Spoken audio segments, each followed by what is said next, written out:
राऊतसाहेब, आज 1 मे महाराष्ट्र दिन आणि जागतिक कामगार दिनही आहे. महाराष्ट्रातल्या सर्व क्षेत्रातील मान्यवरांनी आज हुतात्मा चौकात जाऊन हुतात्म्यांना अभिवादन केलं आहे आणि महाराष्ट्र दिनानिमित्त त्यांची भूमिका मांडली. आज महाराष्ट्र दिन आहे. 1 मे. 1 मे हा जागतिक कामगार दिन आहे. नव्या पिढीला कदाचित माहीत नसेल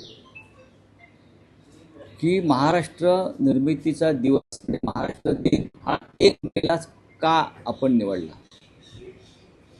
तर या नव्या पिढीला मला सांगायचं आहे, मुंबई ही परंपरेनं कामगारांची, कष्टकऱ्यांची आहे आणि कामगार संयुक्त महाराष्ट्राच्या लढ्यामध्ये उतरले. मुंबईचे गिरणी कामगार, लाखोच्या संख्येनं गिरणी कामगार संयुक्त महाराष्ट्राच्या लढ्यामध्ये उतरले आणि कामगारांचं बलिदान झालं. जे 106 हुतात्मे महाराष्ट्रासाठी झाले ते बहुसंख्य कामगार आहेत आणि त्यांना आदरांजली, कामगारांना महाराष्ट्रातल्या. म्हणून 1 मे हा महाराष्ट्र दिन, म्हणजे त्या दिवशी संयुक्त महाराष्ट्राचा मंगल कलश यशवंतराव चव्हाण मुंबईमध्ये घेऊन आले. तो आजही मंत्रालयामध्ये आहे. महाराष्ट्र निर्माण झाला, 67 वर्ष होत आली. आजही हा महाराष्ट्र अखंड आहे. विदर्भ, मराठवाडा, कोकण, मुंबई, उत्तर महाराष्ट्र, आणि आपण प्रत्येक महाराष्ट्र दिनाला हा एक उत्सव म्हणून साजरा करतो. आजही काल मध्यरात्री 30 तारखेला हुतात्मा चौकात जाऊन हुतात्मा स्मारकाला अभिवादन केलं आम्ही. माननीय उद्धव ठाकरे, माननीय आदित्य ठाकरे, आम्ही सगळे असंख्य शिवसैनिक. आणि आज दिवसभर हुतात्मा चौकामध्ये जनता जाईल, राजकारणी जातील, सत्ताधारी जातील. काल मला एक विदारक चित्र तिकडे दिसलं. माझं सांगू इच्छितो, उद्धवजी अस्वस्थ झाले. हुतात्मा स्मारकाची अवस्था ही अत्यंत दारुण आहे, तडे गेलेले. आपण जर जाऊन पाहिलं तर त्याला क्रॅक्स, तडे गेलेले आहेत. बाकी सर्व इन्फ्रास्ट्रक्चर तुम्ही उभं करताय. आज मिसिंग लिंकला तुम्ही जाऊन उद्घाटन करताय. केव्हा तरी महाराष्ट्र दिन सोडून हुतात्मा स्मारकापाशी जा आणि त्याची पाहणी करा. हे मुंबई महानगरपालिकेच्या अखत्यारीत येतं. हे खरं असलं तर राज्याच्या मुख्यमंत्र्यांनी सुद्धा तिकडे जाऊन आपल्या सहकाऱ्यांसह हुतात्मा स्मारकाची स्थिती पाहायला पाहिजे. आम्हाला फार वाईट वाटलं. आम्ही रात्री बराच वेळ ते माननीय उद्धव ठाकरे, आदित्य ठाकरे, आम्ही सगळे पाहत होतो. कारण हुतात्मा स्मारकाच्या निर्मितीमध्ये म्हणजे जे सुशोभीकरण आहे त्याच्यामध्ये शिवसेनेचा फार मोठा वाटा आहे. छगन भुजबळ महापौर होते त्या काळात ही सुरुवात झाली, ती सातत्यानं कायम राहिली. नुसतं महाराष्ट्राचा दिनी संचलन करून, सलामी घेऊन, ध्वजवंदन करून हुतात्म्यांना मानवंदना दिली असं होत नाही. मुंबईवर मराठी माणसाचंच वर्चस्व राहिला पाहिजे. महाराष्ट्रामध्ये मराठी माणसाचाच आवाज बुलंद राहिला पाहिजे. महाराष्ट्र कधीही दिल्लीचा गुलाम होऊ नये यासाठी तो लढा झाला. मुंबई महाराष्ट्रापासून तोडण्यासाठी तेव्हाच्या राज्यकर्त्यांनी, धनिकांनी, उद्योगपतींनी, व्यापाऱ्यांनी जे षडयंत्र रचलं होतं की मुंबई महाराष्ट्राला मिळू नये, त्या विरोधामध्ये मराठी कामगारांनी, गिरणी कामगारांनी केलेलं ते बंड होतं. त्याच्यामध्ये अनेक महत्त्वाचे नेते, मग प्रबोधनकार ठाकरे, श्रीपाद अमृत डांगे, कॉम्रेड डांगे, आचार्य अत्रे, वालचंद कोठारी, असे असंख्य लोक, अण्णाभाऊ साठे, शाहीर अहमद शेख, या लोकांनी महाराष्ट्र पेटवला, ढवळून काढला आणि ही लढाई झाली. आणि त्यानंतर मुंबईसह महाराष्ट्र निर्माण झाला. तो टिकवणं हे आता मोठं आव्हान आहे. ज्या परिस्थिती आम्ही आज जगतो आहोत किंवा सरकारची जी भूमिका आहे, ही लढाई भांडवलदाराविरुद्ध होती त्या काळात, आणि आज पुन्हा एकदा मुंबई भांडवलदारांच्या घशात घालताना सरकार दिसत आहे. त्याच्यामुळे आम्हाला पुढल्या लढाईला मानसिक तयारी करावी लागेल.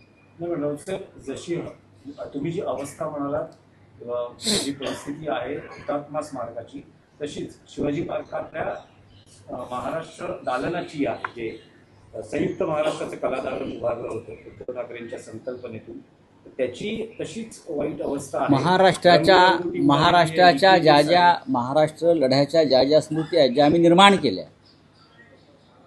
मग संयुक्त महाराष्ट्र दालन असेल, हुतात्मा स्मारक असेल, या गोष्टी जतन करणं आवश्यक होतं. पण गेल्या 4 वर्षामध्ये महापालिकेत जे प्रशासन राज्य आणलं भाजपनं, त्याच्यामुळे या सगळ्या वास्तू धूळ खात पडल्या, खराब झाल्या, वाया गेल्या. याला जबाबदार या काळातलं मुंबई महानगरपालिकेतलं प्रशासन राज्य आहे. तर त्याच्यामुळे आमचं लक्ष आहे. संयुक्त महाराष्ट्र दालनामध्ये त्या दिवशी किशोरी पेडणेकर यांच्या नेतृत्वाखाली धडक मारली होती आम्ही. आता तिकडे काम सुरू झालं आहे. आता काल महानगरपालिकेला आमचे जे प्रमुख लोक आहेत, सुनील प्रभूंनी काल सांगितलं की मी जाऊन आयुक्तांना भेटेन आणि हुतात्मा स्मारक तरी या राज्यात चांगल्या पद्धतीनं राहू द्या अशी मागणी केली. पण राऊत साहेब, महाराष्ट्र राज्याच्या निर्मितीनंतर आजही महाराष्ट्रातील लोकांना मराठी भाषा अस्मितेसाठी लढावं लागतं आहे. प्रांतीय परप्रांतीय वाद सुरू आहे. काल राज ठाकरेंनी एक विधान केलं, त्यात त्याचं म्हणतात की रिक्षावाल्यांमध्ये इतकी हिंमत येते कुठून की मराठी बोलणार नाही, अशी विधानं ते करतात. तर मुख्यमंत्री म्हणतात की मराठी भाषा अस्मिता ही जोपासली पाहिजे, पण कोणाला मारहाण करणं भाषेच्या नावाखाली हेही आम्हाला मान्य नाही. मग सक्तीचा अर्थ काय? तुम्ही इथे जर पाहुणे म्हणून येत असाल, जसं आम्ही अनेक देशामध्ये जातो, फिरतो आणि येतो, तिकडे ती भाषा शिकण्याचा का प्रश्न येत नाही. आता आम्ही काश्मीरला जातो म्हणजे काय डोगरी भाषा शिकत नाही. आम्ही फिरायला सिमल्याला जातो किंवा अन्य राज्यात जातो, 4 दिवस जातो आणि येतो. असे कोणी येत असतील, जात असतील, त्यांच्यावरती कुठे आग्रह आहे भाषा शिकण्याचा? जे इथे येऊन वर्षानुवर्ष राहू इच्छितात, कामधंदा करू इच्छितात, त्यांनी मराठी शिकावं ही आमची भूमिका आहे. मुख्यमंत्र्याला इतक्या मिरच्या का झोंबतात मराठीचं नाव काढल्यावर? तुम्ही मधल्या काळामध्ये या महाराष्ट्रामध्ये फक्त मराठी सक्तीची राहील ही आपली गर्जना होती. काय झालं त्या गर्जनेचं? राज ठाकरे यांचं बरोबर आहे, उद्धव ठाकरेंची तीच भूमिका आहे आणि बाळासाहेब ठाकरेंची पण तीच भूमिका होती की इथे राहणाऱ्या माणसाला मराठी येणं गरजेचं आहे. हे फक्त महाराष्ट्रापुरतं नाही, त्या राज्यामध्ये जे नोकरीसाठी जातात, रोजगारासाठी जातात, त्यांना त्या राज्यातली भाषा आली पाहिजे. मुख्यमंत्र्यांनी भाषावर प्रांतरचना म्हणजे काय, भाषावर प्रांतरचना का झाली, याचा अभ्यास राज्याच्या आमच्या मुख्यमंत्र्यांनी करणं फार गरजेचं आहे. आज महाराष्ट्र दिन साजरा होतोय, मात्र सीमावासीय भागातले जे 865 गावे आहेत ती आजही महाराष्ट्रात येण्यासाठी धडपड करत आहेत. ह्या सीमावासीय गावामधील जे नागरिक आहेत त्यांना महाराष्ट्रात येण्यासाठी तुम्ही वाटी होणार की नाही? महाराष्ट्र राज्याच्या सध्याच्या मुख्यमंत्र्यांनी त्यांच्या आतापर्यंतच्या कारकिर्दीमध्ये मुख्यमंत्रीपदाच्या एकदा तरी सीमा बांधवांचा कधी साधा उल्लेख तरी केला आहे का? किंवा भारतीय जनता पक्षाच्या मंत्र्यांनी इतक्या वर्षामध्ये की महाराष्ट्र जोपर्यंत बेळगावसह जे आपण 865 गावं सांगितली त्यांचा सीमा भागाचा समावेश होत नाही तोपर्यंत महाराष्ट्र अपूर्ण आहे, याचा साधा उल्लेख तरी केला आहे का? हे एकदा त्यांनी आत्मचिंतन करावं. बेळगावमध्ये मराठी माणसावरती होणारे अत्याचार आणि मराठी दडपण्याचे जे प्रयत्न होत आहेत त्या संदर्भात त्यांनी साधा सुस्कारा तरी सोडला का? कधी तिकडल्या मुख्यमंत्र्यांना साधा फोन करून की आमच्या लोकांवरती, भाषिकांवरती अन्याय करू नका, प्रकरण न्यायप्रविष्ट आहे, हे त्यांनी कधी सांगितलं आहे का? आतापर्यंत हा खटला गेले 17 वर्षापेक्षा जास्त काळ न्यायप्रविष्ट आहे, त्यापेक्षा जास्त काळ झाला. मुख्यमंत्र्यांनी कधी या संदर्भात एखादी बैठक घेऊन सीमा भागातल्या संदर्भातले जे वकील आपण नेमलेले आहेत आणि ज्यांना सरकार पैसे देत आहे, त्या वकिलांना कधी बोलून विचारलं का की खटला पुढे का सरकत नाही, व तुम्ही काय करताय, असं काय घडतंय की अनेकांना न्याय मिळतो आणि 20-20 वर्ष आमच्या न्यायालयात जो सीमा भागाचा खटला सुरू आहे त्या संदर्भात कधी राज्याच्या मुख्यमंत्र्यांना ही संवेदना जाणीव निर्माण झाली आहे का की मी सुद्धा तिकडल्या मराठी माणसांचाच मुख्यमंत्री आहे.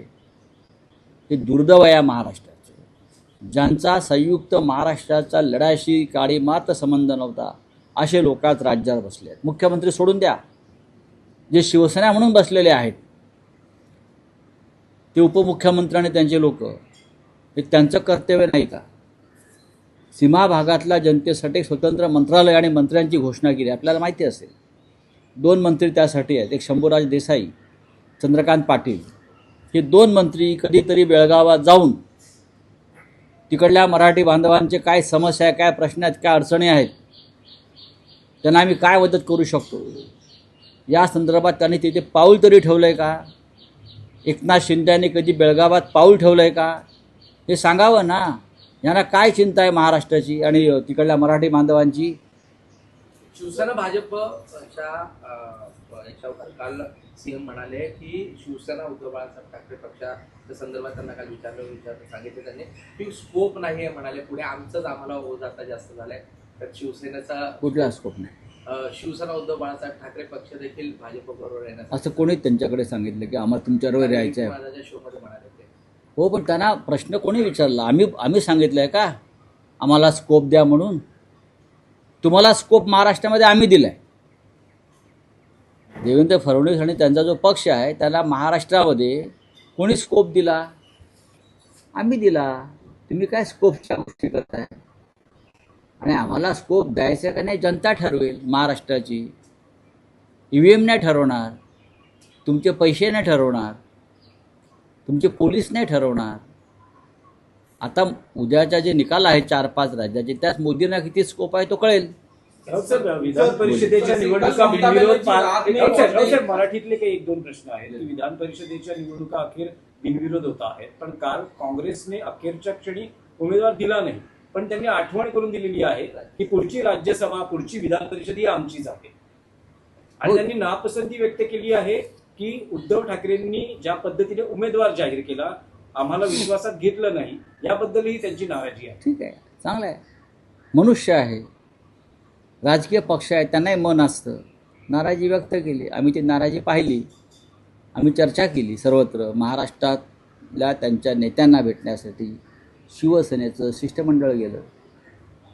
दिल्लीतल्या नेत्यांशी मी वारंवार चर्चा केली, उद्धवजींनी चर्चा केली. खास करून